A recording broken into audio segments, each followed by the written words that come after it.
السلام عليكم ورحمة الله تعالى وبركاته. مرحبا بكم عندي في قناتي كويزين جوليا مع وصفة جديدة إن شاء الله وفيديو جديد. اليوم إن شاء الله قررت نقدم معكم واحد الوصفة سهلة، لا طارت كلاصي اللي كلشي كيبغيها وكلشي كلشي كتعجبو باللذة وبالمذاق اللي فيها. اليوم قررت نحضرها معكم بدون جيلاتين بدون جليكوز، طبيعية يعني ما فيهاش بزاف المقادير، وانتم كما كتشوفوا في الصورة راه لا فيديو كيبين لكم كلشي. كتجي رائعه، كتجي لذيذه بزاف، لذيذه ومكوناتها متوفره في كل بيت. اول حاجه غادي نبداو بها البنات هي لا جينواز اللي كنحتاجو فيها 2 البيضات و60 غرام ديال السكر حبيبات، 60 غرام ديال الدقيق مخلط مع الكاكاو، وعندي هنايا ساشي د الفاني. اول حاجه كنبدا بها البنات هي كنطرب البيض مع سكر حبيبات او سكر سنيده والفاني، كنطربهم مزيان حتى كيبيض الحجم ديالهم، وكناخد الدقيق مخلط مع الكاكاو 60 غرام. وكنبدا نضيفو على دفعات، يعني كنقسموه على 3. كنضيف الكميه الاولى وكنخلط من تحت لفوق، كنضيف الكميه الثانيه نفس الطريقه والكميه الثالثه نفس الطريقه، يعني خلطوا من فوق لتحت باش ما يطيحش لكم الخليط، ما يهبطش وتجيكم لاجينواز ناجحه. من بعد البنات كناخذ هاد لاجينواز من بعد ما كنخلط وكنسجموا العناصر كاملين، وكناخذها كنديرها في لاطا، كندخلها الفرن حتى كطيب، وكنجبدها نقطعها على حسب المول. المهم نتوما غتشوفوا لا فيديو كيفاش الطريقه ديالها بالنسبه فاش يطيب. وبالنسبه للمول نتوما ماشي بالضروره تختاروه يعني مدور او لا طويل او لا مربع، نتوما اللي عندكم متوفر في المنزل فقطعوا به. انا اختاريتها باش نديرها مربعه. بالنسبه للطبقه الثانيه غادي ندوزو للطبقه الثانيه، هي الطبقه ديال الطبقه المقرمشه اللي عندي فيها هنايا 60 غرام ديال التلافويتين، وعندي 60 غرام ديال عندي 60 غرام ديال اللوز هنايا، وعندي 60 غرام ديال نوتيلا، وعندي 60 غرام ديال الشوكولات العادي. انا هنا درت شوكولا بالحليب وانتم كيبقى لكم اختيار. هنايا كناخذ مول وكنوضع فيه اناء وكنوضع فيه القليل من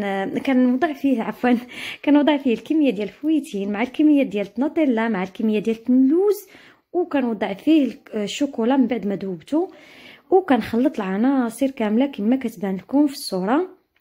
هنا كنخلط العناصر كامله، ديك الفويتين مع الشوكولا مع نوتيلا مع اللوز كونكاسي،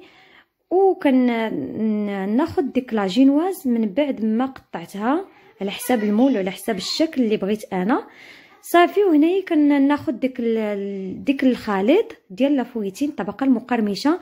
هنا البنات لاجينواز راه ما سقيتهاش وما كنصحكمش تسقيوها حيت كندخلوها الكونجيلاتور.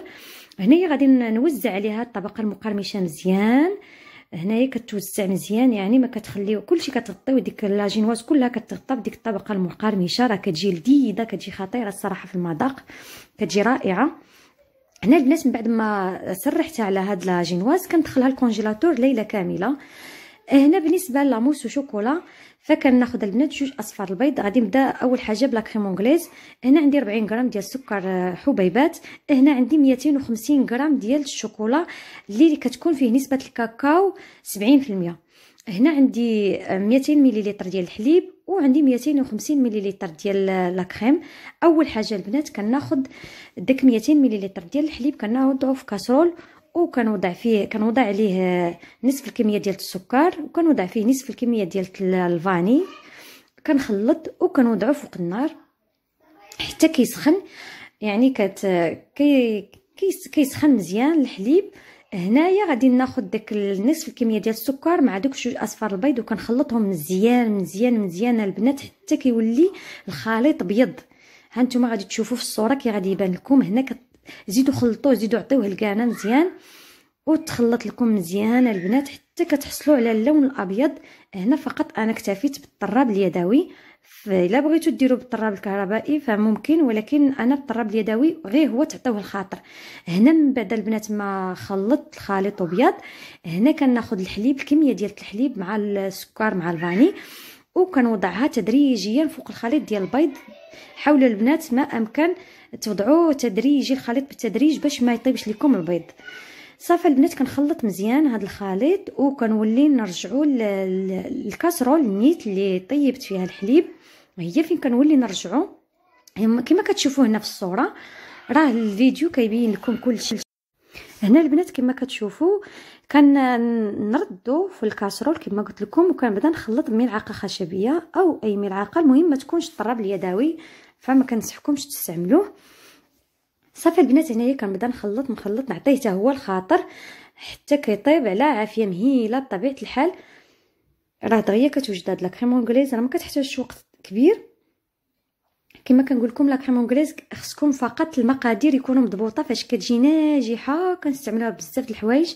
هنا البنات هي دي وجدات، كندوز الخيط كندوز يدي، وفاش كيبان لكم داك الخط راني راه ما هبطش داك الخليط، يعني داك الخليط راه ناجح، داك لا كريم نجحات.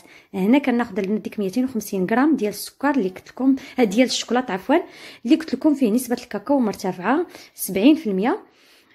فكنبدا كندوبو وكنبدا نخلطو مع لا كريم اونغليز. ها نتوما كتشوفوا كنضيف ديك لا كريم اونغليز كنضيفها تدريجيا وهي سخونه، يعني هذا الخليط راه خصو ينسجم وهو سخون مع الشوكولا ومع لا كريم اونغليز، يعني ضروري خصهم يكونوا بجوج بهم سخونين باش داك الخليط ينسجم. صافي هنا البنات من بعد ما خلطت كناخذ الميكسور وكنبقى نطرب مزيان مزيان مزيان مزيان حتى كيولي لنا داك الخليط ليس، يعني ما فيهش ديك الحبيبات ما هكا، باش نتوما واخا ما تلقاوش فيه يعني، ولكن ضروري من هاد العمليه البنات ضروري من الميكسور دوزوه في هاد الشوكولا. صافي كنحطوه جانبا كنخليوه حتى كيبرد. هنا البنات كناخذ 250 مليلتر ديال القشده الطريه وكنطربها كما كتشوفوا في الصوره، فكنطربها ما كنطلعش بزاف بزاف، فقط شويه وصافي. هانتوما الصوره راه كتوضح كل شيء. الا طربتوها البنات وطلعتوها مزيان فما كتجيش ناجحه، يعني لاموس والشوكولا ديالكم ما غاديش تجيكم ناجحه نهائيا. هانتوما كتشوفوا الخليط غادي نحصل عليه. هنايا الشوكولا من بعد ما داب من بعد ما برد، هنا لا كريم كما كتشوفوا ها هي دي راها جاريه، خليتها جاريه. هنا كناخذ داك الشوكولا مع لا كريم اونغليز كنبدا نخلط مع ديك لا كريم فريش مع ديك لا كريم شونتي اللي طلعنا، قلت لكم ما طلعناش بزاف كما كتلاحظوا في الصوره. فكنبدا نخلط من تحت لفوق من تحت لفوق، كتعطيوها الخاطر بزاف، راه دغيا كتنسجم البنات. صافي وكنبدا نخلط هكا حتى كينسجم، حتى كتنسجم ديك لاموس وشوكولا وكنحصلوا على النتيجه اللي بغينا. هاد لاموس وشوكولا البنات كتجي ناجحه وكتجي صراحه زوينه. هنا البنات خديت هنا واحد الطبيصل ودرت فيه المول. هنا خديت السلوفان وغطيته مزيان من التحت، هانتوما كتشوفوا غلفتو مزيان بالسلوفان، داك المول غلفتو مزيان بالسلوفان. هنا درت له 2 مرات يعني باش تشد ليا لا كريم مزيان باش ما تهبطليش من الجناب. هنا البنات كما كتشوفوا كنقلبوا على طبسيل، كما كتشوفوا راه ضروري يكون شي طبسيل شي صينيه شي اي حاجه بلاطو اي حاجه كيدخل الكونجيلاتور. هنا البنات كناخذ ديك لاموس كامله وكنخويها على في داك المول اللي قلت لكم راه فايته راه مغلفه بالسلوفان. هنايا كنقاد الجوانب مزيان وكنقاد لا كريم اللاموس مزيان، وكناخذ هاد الطبسيل هذا كنبقى نضرب مزيان باش كيتقاد باش كيجي داك الوجه مسطح ومقاد مزيان كما كتشوفوا في الصوره. على هذا الشكل كنضربو مزيان كنضربو مزيان. وهنا كناخذ البنات داك لا جينواز وديك الطبقه المقرمشه اللي كانت جمدات الليله كامله البنات، وكنوضعها هنايا في المول فوق ديك لاموس وشوكولا كما كتشوفوا. كنضغط مزيان مزيان مزيان كنضغط حتى كتبقى تخرج لنا ديك لاموس من الجناب. وكنبدا هكا انا خديت غير موس كنبدا نسرح فيها هكا نقد فيها. المهم ضروري البنات من هذه العمليه ضروري تضغطوا مزيان على ديك لا كريم على ديك لاموس باش تطلع من الجوانب وتغطى داك البسكوي كله حاجتنا به يجي مغطي الجوانب، ما خصهمش يبانوا تبقى تبان غير لاموس كما كتشوفوا البنات. فهنا البنات غادي نولي نغطيها نغلفها مزيان بالسلوفان كما كتشوفوا الطريقه. هانتوما كل شيء باين وكل شيء واضح، وكنتمنى تكونوا فاهمين الطريقه كيفاش، وكتجي البنات رائعه طبعا. هنا البنات من بعد ما غلفتها فكندخلها الكونجيلاتور ليله كامله، يعني 12 ساعه خصها تبقى في الكونجيلاتور. هنا البنات غادي ندوز للكاناش. هنايا خديت 150 200 غرام ديال الشوكولا. انا هنايا خديت زدت شويه الكميه ديال الشوكولاط باش تجيني ديك الطبقه ديال الشوكولاط شويه مرتفعه. هنا كناخذ كاسرول كنوضع فيها 200 مليلتر ديال القشده الطريه، وعندي هنايا 200 غرام ديال الشوكولا غادي، وعندي معلقه كبيره ديال الزبده. المهم هادو هما المكونات، اكيد غادي تلقاوهم في صندوق الوصف. فهنايا غادي ناخذ ديك لاكريم، غادي نسخنها مزيان حتى كتسخن مزيان، وكنوضع فيها ديك القطع ديال الشوكولا. انا اختاريت هنايا الشوكولا اللي الحجم ديالو شويه كبير. فكما كتشوفوا هنايا كنبدا نخلط مزيان، كنحركو حتى كيدوب ودوك الشوكولا كتذوب مزيان في ديك لاكريم. خاصكم تعطيوها غير شي شويه د الوقت صافي، من بعد كتنسجم، ومن بعد كنولي هانتوما كتشوفوا الخليط كيحصلت عليه. دابا غادي نضيف معلقه كبيره ديال الزبده، والخليط مازال سخون طبعا، وغادي نخلط مزيان حتى هو نفس الشيء، شويه د الخاطر كتخلطوا مزيان مزيان مزيان البنات حتى كتدخل ديك الزبده في ديك الشوكولا ولا كريم، يعني داك الكاناش كيكون واجد. هنايا البنات ما درت انا لا جيلاتين لا حتى شي حاجه، يعني خليت كاناش عادي وكيجي اكيد لذيذ خطير الصراحه، كيجي رائع البنات. نتوما كما كتشوفوا في الصوره راه كيجي تلاميع، وانتوما هنايا اللي بغيتو تحضروا به حضروا به، يعني كيبقى لكم الاختيار. هنا البنات خديت واحد الزليفه، هنايا خرجت ديك لا طارت كلاصي ديالنا من الكونجيلاتور، وخديت سوشوار وبقيت نسخن شويه من الجوانب فقط قليلا، ما تكثروش البنات، ما تسخنوش بزاف. انا عندي الدار سخونه حيت شاعلين السخونيه واخا البرد كاين، يعني راه غير ديك الحراره ديال المنزل راه كافيه. انا البنات سخنت انا فقط قليلا صافي، وكنبدا نديمو ليه، كنحيد داك المول، وانتم غادي تشوفوا النتيجه كي غادي نحصل عليها. حتى ديك كما قلت لكم راه داك هاد نتوما كتشوفوا راه داك لاجينواز ما جاش باين، شو كيبان لكم، يعني كتجي رائعه الصراحه. هنا هانتوما كتشوفوا. دابا غادي ندوز باش ندير لاكاناش الطورطه. هنا كناخذ البنات السلوفان بطبيعه الحال، وكندوبلو على 2 او على 3، وكنحط زليفه وكندير فوق منها لا طارت كلاصي ديالنا، وكنبدا نخوي هاد لاكاناش من الفوق كما كتشوفوا. كتغطيو الجوانب مزيان. انا هنايا الجوانب ما تغطاوش ليا، ولكن راه وليت قديتهم بوحدهم غطيتهم، حيت هنايا لاكاناش دغيا خفتها تجمد ليا، داكشي علاش. صافي هنايا غادي نزوقها تزين كما قلت لكم، كيبقى اختياري كما قلت لكم، تزين هنا كيبقى اختياري البنات. هنايا خديت كما كتشوفوا. هنا غادي ناخذ انا تزيين كما قلت لكم، انا غادي نزينها باللي متوفر في المنزل طبيعه الحال.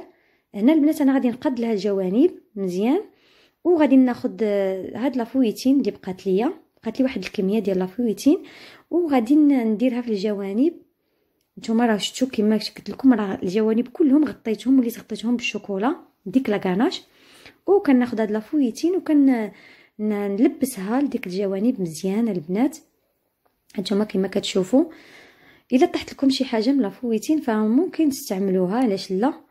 البنات هاد لافويتين واخا كترجعوا لاطاغ ديالكم من الكونجيلاتور فكتبقى رائعه، ما كترطاب ما والو، كتجي رائعه الصراحه. هذا هو التقديم النهائي البنات. هنا البنات زينتها بشوكولا بلون، شوكولا نوار، شوكولا اولي، المهم جميع الانواع زوقت بهم. درت لها نوازيت وشويه درت فيها شويه ديال لافويتين كانت بقات ليا صافي. المهم هنايا لبست لها الجوانب كما كتشوفوا راه بلا فويتين كتجي رائعه البنات. وانتم تزين كيبقى اختياري، كتجي ملمعه. شوفوا انتم داك الملمع اللي درت لها كتجي فيها واحد اللمعه خطيره. واكيد المذاق ما نقول لكمش عليه، كيجي خطير المذاق الصراحه، اللي ذاقها كتعجبو. وكما عارفين نتوما كاملين يعني التكلفه ديالها شويه كتجي غاليه، يعني كتباع بالكيلو كتجي شويه غاليه. فقط مكونات بسيطه، طريقه سهله، ما فيها لا غليكوز لا ناباج لا حتى شي حاجه كتجي لا جيلاتين لا حتى شي حاجه، يعني كتجي رائعه البنات. هنايا كما كتشوفوا انا قطعت لكم طريف، وكما كتشوفوا راه هانتوما كتجي رائعه الصراحه في المذاق. ديك الطبقه المقرمشه كتجي خطيره. والبنات كنتمنىكم تجربوها، كنتمنى نكون عند حسن الظن ديال الجميع، وكنتمنىكم تدعموني بالجيم بالبارطاج. وشكرا جزيلا، الى فيديو قادم ان شاء الله.